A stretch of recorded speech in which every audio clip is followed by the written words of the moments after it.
নমস্কার সকলকে, আমি বিশ্বজিৎ ঘোষ। আজকে আমি আলোচনা করব সোশিওলজি 6 সেমিস্টারের লাস্ট মিনিট সাজেশনস নিয়ে। 2025-এর UG honours DSC 2D paper অর্থাৎ পপুলেশন স্টাডিজ যে পেপারটি রয়েছে সেই পেপারের আমি কিছু সাজেশন, কিছু ইম্পর্টেন্ট প্রশ্ন নিয়ে আলোচনা করব, যেটা 2025-এর জন্য গুরুত্বপূর্ণ হতে চলেছে। তো দেখে নিই প্রথমে শর্ট কোশ্চেন্সগুলো। ছোট প্রশ্নের মধ্যে আমাদের কি কি ইম্পর্টেন্ট থাকতে পারে এইবারের জন্য। তো প্রথম যে প্রশ্নটি সেটা হলো ডিফাইন পপুলেশন স্টাডিজ। পপুলেশন স্টাডিজেরই পেপার, সুতরাং পপুলেশন স্টাডিজ কাকে বলে সেটা তোমাদের দেখে নিতেই হবে। নেক্সট হচ্ছে হোয়াট ইজ ডেমোগ্রাফি, এটাও তোমরা অবশ্যই দেখে নেবে। জনবিজ্ঞান কাকে বলে, আর প্রথমটা জনসংখ্যা অধ্যয়ন কাকে বলে। তাহলে পপুলেশন স্টাডিজ কাকে বলে এবং 2 নম্বর ডেমোগ্রাফি কাকে বলে। 3 নম্বর হচ্ছে what is fertility rate. Fertility rate সম্পর্কে একটা ডেফিনেশন তোমরা অবশ্যই পড়ে যাবে। 4 নম্বর ডিফাইন ফিকান্ডিটি। ফিকান্ডিটির কনসেপ্টটাও একটা সংজ্ঞা, ফিকান্ডিটি তোমাদের কিন্তু পড়ে যেতে হবে। নেক্সট হোয়াট ইজ মর্টালিটি, মৃত্যু হার কাকে বলে, এটাও তোমরা অবশ্যই দেখে যাবে। ফার্টিলিটি, মর্টালিটি, ফিকান্ডিটি এই কনসেপ্টগুলো থেকে প্রশ্ন আসতেই পারে। Next what is infant mortality rate, এটাও তোমরা দেখে যেতে পারো। 7 নম্বর ডিফাইন ক্রুড বার্থ রেট, তোমরা দেখে যেতে পারো। নেক্সট ডিফাইন ডেথ রেট, এটাও ইম্পর্টেন্ট থাকছে এবারের জন্য। Number 9 what is life expectancy, অর্থাৎ প্রত্যাশিত আয়ুষ্কাল কি। 2023 সালে এই প্রশ্নটি এসেছিল। What is migration, very very important প্রশ্ন, অভিবাসন কাকে বলে। হু আর ইমিগ্রেন্টস, ইমিগ্রেন্টস কাদের বলা হয়, এটাও 2023 সালে প্রশ্ন এসেছিল। And number 12 what is class, এটাও 2023-তে এসেছিল। তো যেহেতু তোমরা 2025 সালে পরীক্ষা দিচ্ছ, 2023 সালের শর্ট প্রশ্নগুলো একটু ভালো করে আমার মনে হয়েছে দেখে যাওয়া বেটার হবে। তার জন্য আমি 2023 থেকে অনেক প্রশ্নই এখানে রেখেছি। সুতরাং এই যে ফার্স্ট স্লাইড, সেখানে আবারও বলে দিচ্ছি population studies, demography, fertility rate, fecundity, মর্টালিটির কনসেপ্ট, ইনফ্যান্ট মর্টালিটি রেটের concept, crude birth rate, define death rate. এই বার্থ রেট, ডেথ রেট এগুলোকে খুব ভালোভাবে পড়বে। Birth rate, death rate, population studies কাকে বলে, ডেমোগ্রাফি কাকে বলে, ফার্টিলিটি রেট, আচ্ছা ফিকান্ডিটি কাকে বলে, মাইগ্রেশন কাকে বলে, লাইফ এক্সপেক্টেন্সি কাকে বলে, হু আর ইমিগ্রেন্টস, ইমিগ্রেন্টস কাদের বলা হয়, এই কনসেপ্টগুলো পড়বে। হোয়াট ইজ কাস্ট, এইগুলো কিন্তু ভেরি ভেরি এর মধ্যেও ইম্পর্টেন্ট, খুব ভালো করে দেখে যাবে। নেক্সট স্লাইডে চলে যাই। Number 30 what is class. কাস্টও দেখবে, ক্লাসও দেখবে, দুটোকেই তোমরা কিন্তু দেখে নেবে। কাস্ট নিয়ে প্রশ্ন ব্যাকে এসছিল, তো আবারও আসতে পারে, আবার যদি মনে হয় ক্লাসও চলে আসতে পারে। কাস্ট এবং ক্লাস দুটোই ইম্পর্টেন্ট থাকছে। Next what is dependency ratio, দেখে যেতে পারো। ডিপেন্ডেন্সি রেশিও বলতে কি বোঝায়। নেক্সট হচ্ছে what is age dependency ratio. 15 নম্বর বয়স নির্ভরতা অনুপাত কাকে বলে। What is total dependency ratio, মোট নির্ভরতা অনুপাত কি, কাকে বলে। What is zero population growth, এটাও তোমরা অবশ্যই দেখে যাবে। শূন্য জনসংখ্যা বৃদ্ধি বলতে কি বোঝো।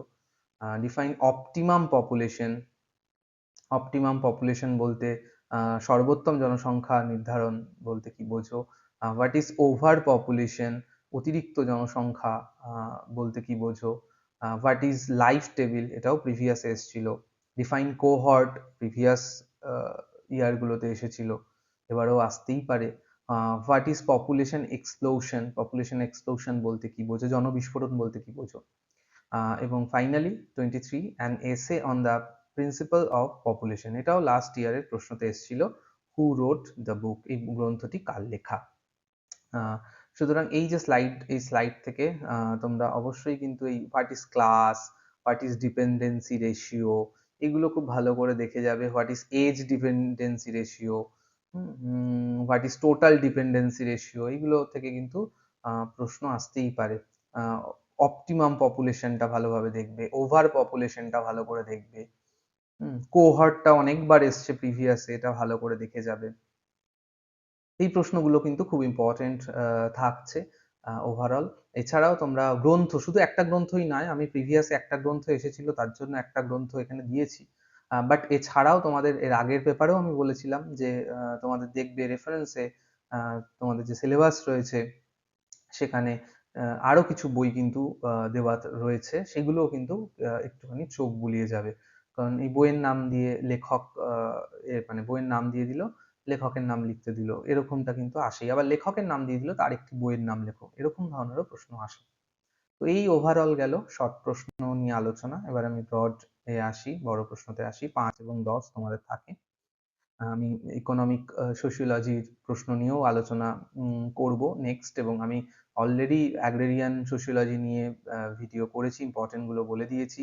CC13 সেটাও তোমরা দেখে নেবে, লিঙ্ক ডেসক্রিপশনে থাকবে CC13-এরও।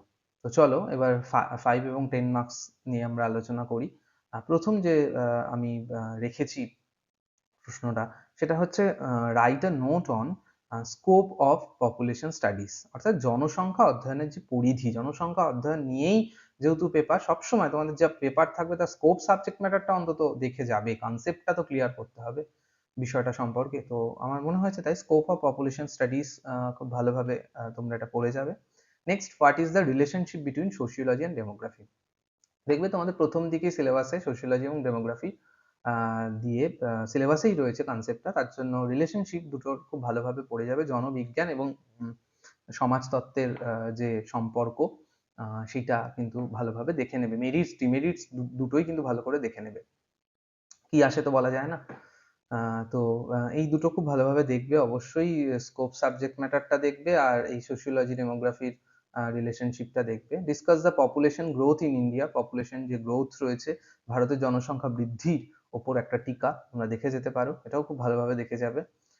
নেক্সট হচ্ছে write down different causes of infant and child mortality in India, অর্থাৎ ভারতে যে শিশু এবং শিশু মৃত্যু হার, তার যে বিভিন্ন কারণগুলো সেগুলো তোমরা পড়ে নিতে পারো। Next 5 number, discuss the different measurement of fertility, very very important, very very, fertility mortality দিয়ে প্রশ্ন এসছে এর আগে অনেকবার। And different the discuss the different measurement of mortality, দুটো অবশ্যই তোমরা দেখে যাবে, কোনো একটা আসতেই পারে, ফার্টিলিটি বা মর্টালিটির মধ্যে কোনো একটা প্রশ্ন দিয়ে দিতেই পারে এবারে। তো ডিফারেন্ট মেজারমেন্ট অফ ফার্টিলিটি আর ডিফারেন্ট মেজারমেন্ট অফ মর্টালিটি খুব ভালোভাবে তোমরা কিন্তু দেখে যাবে। এছাড়া তোমাদের এই পেপারের আমার খুব ভালো লাগে এই পোর্শন, এই ম্যালথাস নিও ম্যালথাসের যে পোর্শন রয়েছে, সেটা কিন্তু খুব ইম্পর্টেন্ট হতে পারে তোমাদের জন্য এবারেও, এর আগেও অনেকবার এসছে। ম্যালথাসিয়ান থিওরি, নিও ম্যালথাসিয়ান, খুব সহজ থিওরি, ইন্টারেস্টিং থিওরি, আমার তো খুব ভালো লাগে বললাম। তো দুটো থিওরি তোমরা কিন্তু খুব ভালোভাবে দেখে যাবে। মানে 10-এরটাই 5-এ আসে, রিপিট হয়ে আবার 5 নম্বরটাই 10-এ আসে, তাই এমনটা বলা যায় না যে এটা কোনটা 10 কোনটা 5, সবটাই তোমরা বড় 10-এর মতো করেই দেখবে। 5-এ এলে তখন ওয়ার্ড লিমিটটা অবশ্যই কমিয়ে লিখবে। তো write a note on Malthusian theory এবং নিও ম্যালথাসিয়ান থিওরিটা তোমরা কিন্তু খুব ভালোভাবে দেখে যাবে। এছাড়াও আমি রেখেছি critically analyse Marxist approach to population, Marxist অ্যাপ্রোচের থিওরিও কিন্তু রয়েছে, চাইলে দেখে যেতে পারো। Next, write a short note on population pyramid, population পিরামিডটাও খুব ভালো করে তোমরা চাইলে দেখে যেতে পারো। পপুলেশন পিরামিডের মধ্যে কি দেখবে, খুব ভালো করে ফিচার্স দেখবে, পপুলেশন পিরামিডের ফিচার্স গুলো কি, পপুলেশন পিরামিডের টাইপস দেখবে, কি কি টাইপস রয়েছে ইন ইন্ডিয়ান কনটেক্সটেই দেখবে, এবং ইম্পর্টেন্স গুলো দেখবে, পপুলেশন পিরামিডের গুরুত্বগুলো কি, ফিচার্স, টাইপ, ইম্পর্টেন্স, তিনটেই কিন্তু খুব ভালোভাবে দেখে যেতে হবে, কোনটা আসে বলা যায় না, তার জন্য পপুলেশন পিরামিডের ফিচার্স, টাইপস, ইম্পর্টেন্স কিন্তু দেখে যেতে পারো। টাইপস, ইম্পর্টেন্স এগুলো বেশিরভাগ আসে। তো নেক্সট স্লাইডে চলে যাই, তাহলে এই স্লাইড থেকে আমরা এই 10টা প্রশ্নের থেকেও আমরা দেখলাম যে scope of population studies, relationship between sociology and demography, population গ্রোথটা খুব ভালো করে দেখে যাবে, measurement of fertility, measurement of mortality ভালোভাবে, খুব ভালোভাবে দেখবে, জোর দিয়ে দেখবে এগুলো। ম্যালথাসিয়ান থিওরি, নিও ম্যালথাসিয়ান থিওরি খুব জোর দিয়ে দেখবে, এবং পপুলেশন পিরামিডের ফিচার্স, টাইপস, ইম্পর্টেন্স খুব জোর দিয়ে দেখে যাবে। নেক্সট স্লাইডে আসি। Number 11, distinguish between fertility and fecundity. এটাও প্রিভিয়াস ইয়ারে এসেছিল বলে আমার মনে হয়েছে, আমি রেখেছি। ফার্টিলিটি এবং ফিকান্ডিটি কনসেপ্টটা পড়লে তোমরা লিখতে পারবে, ছোট্ট করে দেখে নেবে, এটা খুব বড় কিছু নেই এটা।